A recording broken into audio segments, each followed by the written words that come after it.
What if I don't agree with a decision made by Centrelink? Okay, if you don't agree with the decision, the first thing that you need to do is you need to ask for the decision to be reviewed, and we would generally suggest that you ask for the decision to be reviewed by a person called an authorised review officer, or an ARO for short. Most Centrelink officers will have authorised review officers, most Centrelink officers will, and they have the authority to review nearly all Centrelink decisions, and certainly all of the main ones affecting whether a payment is granted or not, whether the rate is reduced, whether you've been cut off, whether you've got a debt. All of those main decisions can be reviewed.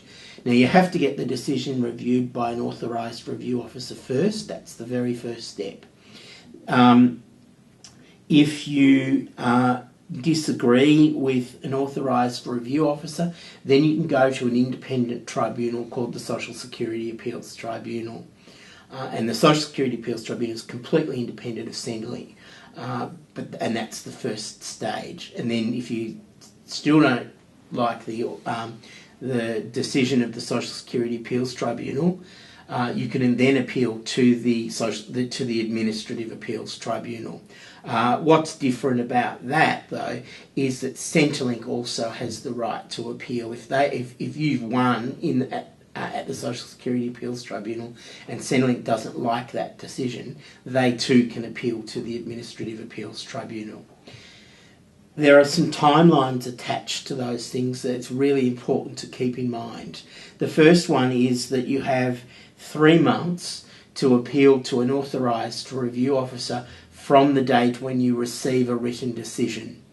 You have another 3 months to appeal from the authorised review officer to the Social Security Appeals Tribunal. Once again, the date starts from when you receive the decision.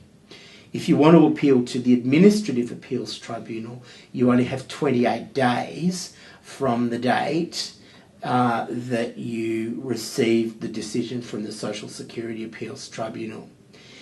In the case of the authorised review officer in the Social Security Appeals Tribunal, those dates are fixed in law and there is no discretion. However, it doesn't mean that you can't lodge an appeal. It means, though, that you may get some limited restriction on the arrears that you get if you win. Whereas at the AAT, if you don't appeal within the 28 days, they have the discretion to allow you to appeal outside those times, but they also have the power to completely stop your appeal. So it's a bit different depending on which stage you're at. For more information, visit the Youth Disability Rights Hub at www.youthdisabilityrights.org.au.